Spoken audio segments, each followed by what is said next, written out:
Tony walked down the long hallway that abruptly ended with a door appearing in front of him. A bright flash of light caused him to squint, and he heard a loud noise in his ears. Then a booming voice told him, "You're going to start over, don't waste your time." Tony felt a forceful push and suddenly returned to his body, feeling disoriented by the experience in a familiar but strange place. Tony struggled to regain consciousness and opened his eyes, but he felt he couldn't control his muscles to do that.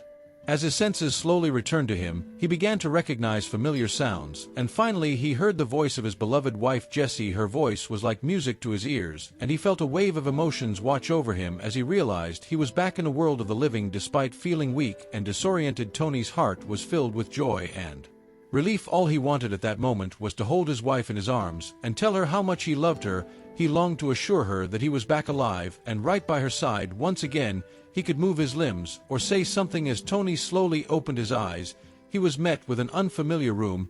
He could see medical equipment surrounding the bed with tubes connected to his body. The room was silent except for the beeping of the machines. He couldn't see anyone in the room, and he felt a sense of emptiness. Tony's mind began to fill with questions. How did he end up in a hospital bed? How long had he been there? What had happened to him? He couldn't recall anything about his past or his present circumstances. As he lay there, Tony felt a sense of confusion and disorientation. He wanted to call out to his wife to let her know he was awake and needed her, but he was too weak to do so. Instead, he lay there listening to her voice, taking comfort in the fact that she was nearby. She was speaking loudly, and he could hear her words clearly. Although he was unsure about the distance between him and his wife, it felt like she was not too far away from him. "Do I have to be on the D to inherit the property?" Tony heard his wife and was confused by her words, wondering what she meant. "I think he's done. I'm telling you, I spoke to the doctor not long ago." His wife was speaking to someone on the phone. Tony began to hear strange noises in his head again. They were familiar, yet foreign, like a distant memory that he couldn't quite place. He felt a sense of unease as the noises grew louder and more persistent, filling his mind with a jumbled mix of sounds and sensations. But then he heard his wife's voice again. Tony's heart sank as he listened. It became clear to him that she was discussing his properties, and it seemed like she was trying to find a way to take ownership of them without waiting for them to be passed down through inheritance. He felt a surge of anger and betrayal, and a lump formed in his throat. Tony struggled to swallow as he tried to process what he had just heard. His throat felt dry and scratchy, and he had to take a few deep breaths to steady himself. He felt a deep sense of hurt and disappointment that his wife would be so calculating and selfish. Despite the pain he felt, Tony knew he needed to stay calm and clear-headed. He couldn't let his emotions get the best of him. He took a deep breath and tried to steady his nerves, knowing that he would need to confront his wife about what he had heard. Tony's throat was dry and parched, and he desperately longed for a sip of water, but he felt weak and helpless, unable to move or speak on his own. He lay there staring up at the ceiling. Feeling trapped and alone, he tried to call out for help, but his voice was barely a whisper. Tony realized that he would need to rely on the help of others to get through this difficult time. He waited patiently for a nurse or doctor to come to his aid, hoping that someone would notice his distress and offer him some relief. Tony felt a wave of shock and disbelief wash over him as he continued to hear his wife's words. It was clear to him that she was talking to someone else, and the reference to his return made it all the more apparent that she was referring to him. Tony lay there in silence, contemplating his next move. He knew that he couldn't trust his wife or anyone else who might be involved in the scheme to take over his property. He had to be cautious and strategic if he was going to reclaim what was rightfully his. Tony decided that he would not reveal to anyone that he had regained consciousness. He would wait and watch, gathering information and trying to uncover the truth. Jessie's voice abruptly halted the noises emanating from the hallway. She appeared to be putting on the show, feigning tears and pleading with the doctor for information. "Doctor," she implored, "please tell me, how much longer will he have to endure the suffering?" A young voice of the doctor responded with words of encouragement, urging Jessie to remain hopeful and trust in the best possible outcome. "Please pray for your husband. We've done everything we could. You can go home for now. We will notify you of any changes in your husband's condition." "Yeah, please keep me informed," Jessie requested before striding away, the clacking of her high heels echoing through the hallway. As the doctor entered the room, she immediately began interacting with the medical equipment, pushing various buttons and checking the readouts. In a quiet murmur, she muttered to herself, "She can't wait for him to be buried alive. What if the poor guy survives?" She wondered. Despite everyone's expectations, Tony attempted to speak, but found that his tongue seemed to cling to the roof of his mouth, making it difficult to form words. Instead, a strange, incomprehensible sound emerged from his lips, and he made a feeble attempt to open his eyes. When the doctor noticed it, her face immediately broke into a smile. "That's exactly what I'm talking about," the doctor said, and quickly walked away. The doctor returned to Tony's room accompanied by several colleagues. They proceeded to conduct a thorough examination, taking blood samples and connecting various pieces of equipment to monitor his vital signs. As they worked, the group engaged in prolonged discussion, sharing their observations and insights about Tony's condition. Eventually, everyone, except for a young nurse, departed the room, leaving her to attend to Tony's immediate needs. The nurse gently placed a damp cotton swab to Tony's lips, and he eagerly opened his mouth, desperate for a sip of water. With great effort, he began to suck on the swab, hoping to absorb as much moisture as possible. "I'm sorry, but you can't have water just yet," the young nurse spoke softly as she noticed Tony's eagerness for the swab. "That's why I'm moistening your lips with a swab. Just hang in there a little longer, sir. You're a strong man," she added, offering words of encouragement and support to Tony. Tony managed to let out a faint plea. "Call the doctor, call the doctor," he repeated urgently. The nurse quickly hurried out of the room and returned with the doctor. Each word that Tony spoke seemed to cause him great pain, and it was evident that he was struggling to get his message across. "Please," he implored, "don't tell my wife anything. She must not know." The doctor and the nurse quickly reassured Tony, understanding his request. "Don't worry, Mr. Hawkins," the doctor replied. "We won't tell her anything." "With great pleasure. Actually, we understand what you're trying to say, and we won't say anything to her." They both urged Tony to focus on the resting and taking care of himself, assuring him that he was in good hands and that they would do everything possible to support him during this difficult time. The doctor and the nurse left the room, and Tony could hear their muffled conversation in the hallway. He strained to listen as the doctor spoke to the nurse, her words carrying a mix of sadness and frustrating nation. "I wouldn't allow her near him," the doctor expressed with a hint of concern in her voice. "She constantly asks me about his chances. That's just not right." Her voice trailed off, and Tony could sense the depth of her emotions. Tony was deeply touched by her words. She knew that he was fortunate to have such dedicated and compassionate medical professionals caring for him. After a few moments, the nurse returned to Tony's room with a dropper in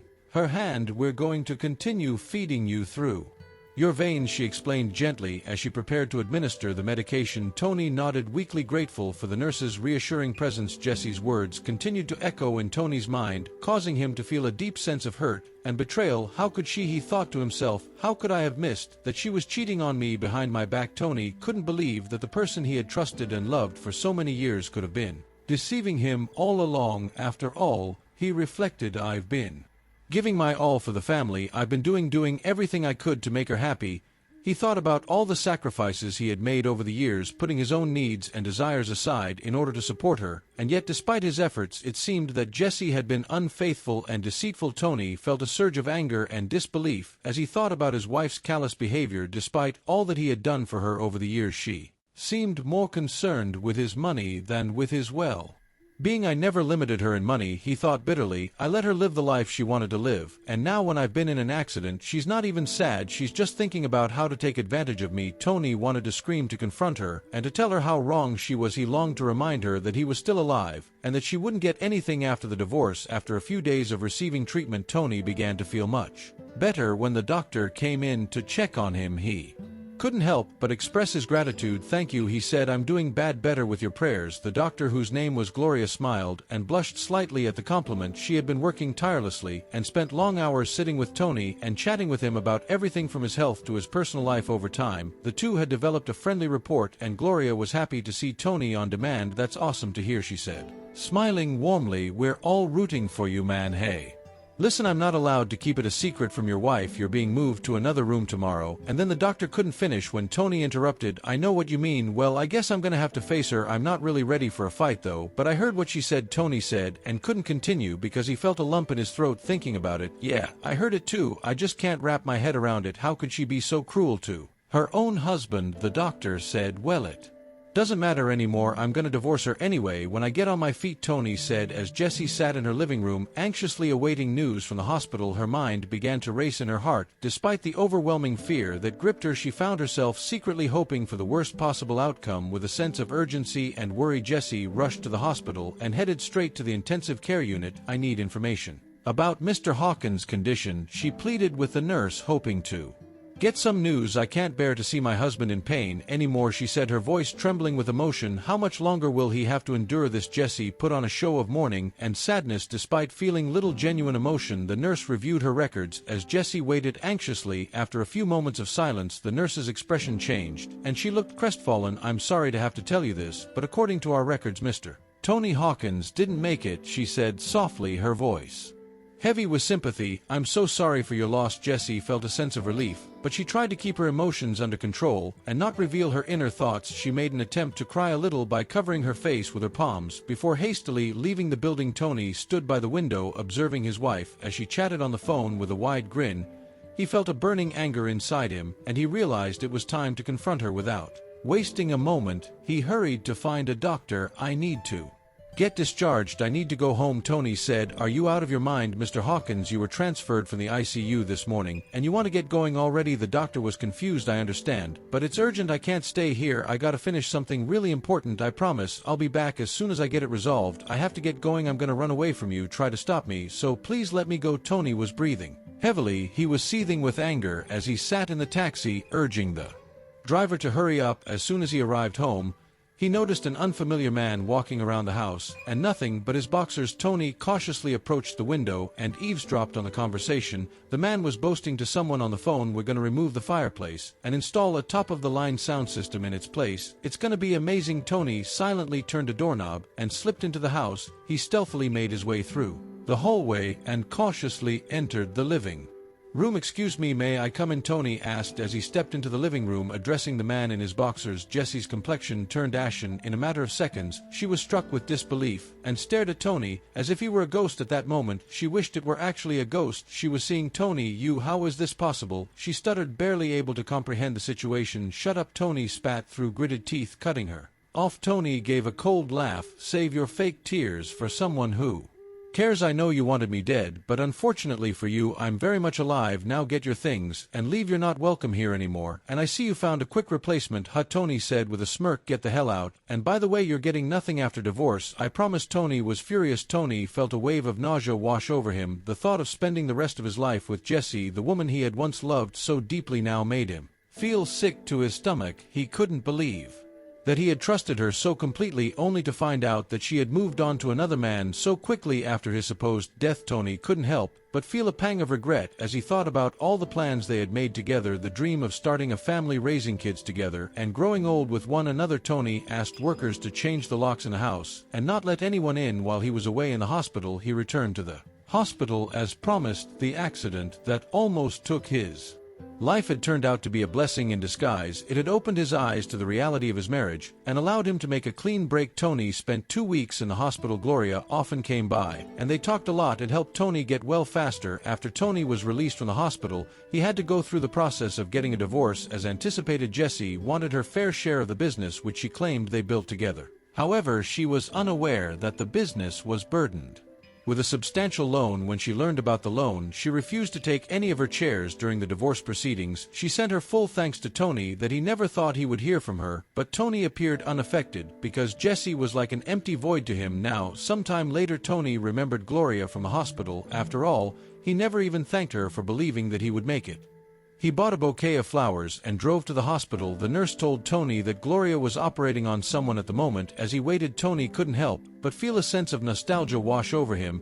He remembered the times he spent in the hospital after the accident, and how Gloria was always there to comfort him. He realized that he had developed a special bond with her and that he missed her company. Gloria finally emerged from the operating room. Tony's heart skipped a beat as he saw her approaching him. She looked just as beautiful as you remembered. Tony, what are you doing here? Gloria asked, surprised to see him. I just wanted to thank you for everything you did for me, Tony replied, handing her the bouquet of flowers. Gloria's face lit up with a smile. You don't have to do that, but thank you. I'm glad to see you're doing well. Tony and Gloria talked for a while, catching up on each other's lives. To Tony Aston and timid tone, would you like to have dinner together tonight if you're busy?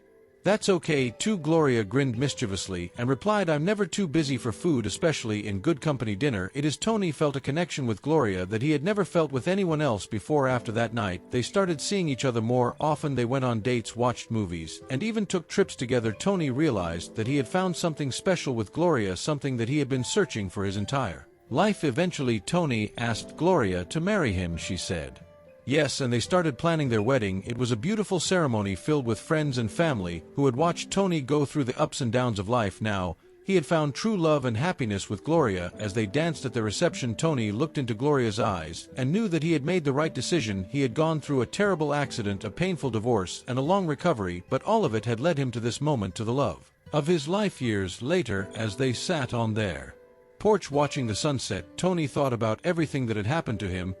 He realized that the accident, the divorce, and even the loan had all been blessings in disguise. They had led him to Gloria, to the love that he had always wanted. As he held Gloria's hand, Tony smiled and knew that he was exactly where he was meant to be, but the person he was meant to be.